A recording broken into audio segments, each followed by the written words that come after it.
వాతావరణ కాలుష్యంపై ప్రభుత్వం స్వచ్ఛంద సంస్థలు చేస్తున్న అవేర్నెస్ ప్రోగ్రామ్స్ జనంలోకి బాగా చేరుకున్నాయి. దీంతో దీపావళికి హైదరాబాద్లో గతం కంటే తక్కువ పొల్యూషన్ రికార్డైంది. ఈసారి ఎక్కువ మంది పటాకులు కాల్చకుండా గోగ్రీన్కే మొగ్గు చూపారు.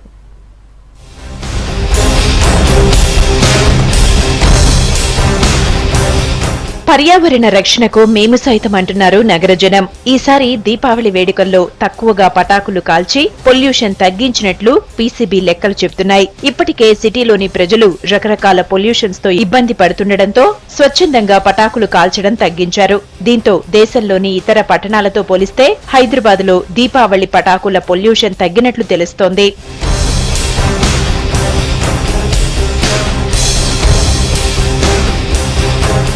నగరంలో 11 పొల్యూషన్ కంట్రోల్ స్టేషన్స్ ఉన్నాయి. ఇవే కాకుండా 17 మాన్యువల్ గా చెక్ చేసే ఎయిర్ పొల్యూషన్ స్టేషన్లు ఉన్నాయి. వీటితో ఎప్పటికప్పుడు పొల్యూషన్ మెజర్స్ చెక్ చేస్తారు. ఈ ఏడాది దీపావళి పండగకు పీసీబీ గణాంకాల ప్రకారం నగరంలో 1.5 రెట్లు మాత్రమే కాలుష్యం పెరిగినట్లు అధికారులు తేల్చారు. గతంతో పోలిస్తే చాలా వరకు తగ్గినట్లు చెప్పారు.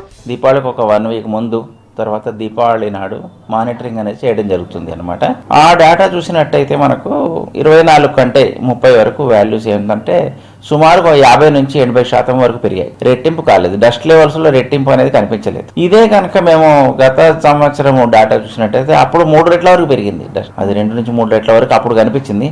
ఈసారి రెట్టింపు లోపలే ఉంది. అంటే కాలుష్యం అనేది పెద్దగా తీవ్రతగా కనిపించలేదు, మోతాదులోనే ఉంది. But compare to other years చూసినట్టయితే అంతగా పెరుగుదల. చైనా క్రాకర్స్ ను నిషేధించడం, పటాకుల ధరలు పెరగడంతో పాటు పీసీబీ, స్వచ్ఛంద సంస్థలు, మీడియా చేసిన అవేర్నెస్ ప్రోగ్రామ్స్ తో జనంలో మార్పు వచ్చినట్లు చెప్పారు అధికారులు. ఇదే విధంగా కొనసాగితే రాబోయే రోజుల్లో మరింత పొల్యూషన్ తగ్గే అవకాశం ఉందన్నారు. ఫైర్ క్రాకర్స్ కొంచెం తక్కువ సేల్ అయ్యాయి కావచ్చు. మేము చాలా దాదాపు ఒక 15 రోజుల నుంచి బోల్డ్ అంతా అవేర్నెస్ ప్రోగ్రామ్స్ అనేది చేస్తున్నాము. తర్వాత మీడియాలు కూడా చాలా దాదాపు 10 రోజుల నుంచి అన్ని రకాల మీడియాలకు చైనా క్రాకర్స్ వాడకూడదు, వీలైనంత వరకు టపాకాయలు కాల్చకండి, తర్వాత కాల్చినట్టయితే ఓపెన్ ప్లేస్ లో పెట్టినట్టయితే పొల్యూషన్ డిస్పర్షన్ అవుతుంది, ఇలా డూస్ అండ్ డోంట్స్ ఎన్నో ఇవ్వడం జరిగిందనమాట.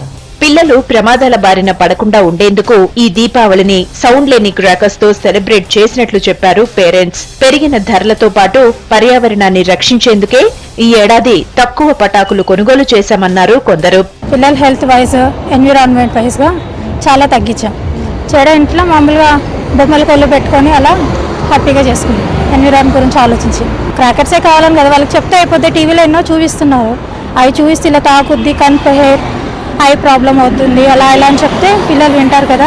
వాళ్ళకి ఇష్టమైన తినిపించేస్తే అయిపోద్ది కదండి. ఆ కాకరొత్తులు అలాంటివి చిన్న చిన్న మామూలుగా తెచ్చి చేసాం. పొల్యూషన్ వల్ల తగ్గించడానికి ఒకటి మెయిన్ పాయింట్. సో ఇప్పుడు క్రాకర్స్ ఎవరు కాల్చట్లేదు, ఇంట్రెస్ట్ తగ్గిపోయింది చాలా మందికి. పిల్లలు చిన్న చిన్న ఇవ్వనిచ్చిన అంటే పెద్ద పోయిన సార్ అంతా కానీ ఏవి కన్నా ఇప్పుడు చాలా తగ్గించినాం అన్నట్టు క్వాంటిటీ. సౌండ్ పొల్యూషన్ తర్వాత పిల్లలకి అది బర్న్ అవ్వడము, దానివల్ల పెద్ద ప్రాబ్లం. కాస్ట్ ఎక్కువైపోయింది మళ్ళీ చాలా. ఇప్పుడు 5,000 పెట్టిన ఒక కవర్ వస్తుంది అంతే. తగ్గించడం మొత్తం తగ్గించడం అప్పటికి ఇప్పుడైతే 0. ఇప్పుడైతే అసలు ఏం లేదు, ఒక 2,000 కూడా వర్తుకోలేము ఈసారి. పొల్యూషన్ కంట్రోల్ చేయాలని పబ్లిక్ లో అవేర్నెస్ రావడంపై పర్యావరణ ప్రేమికులు సంతోషం వ్యక్తం చేస్తున్నారు.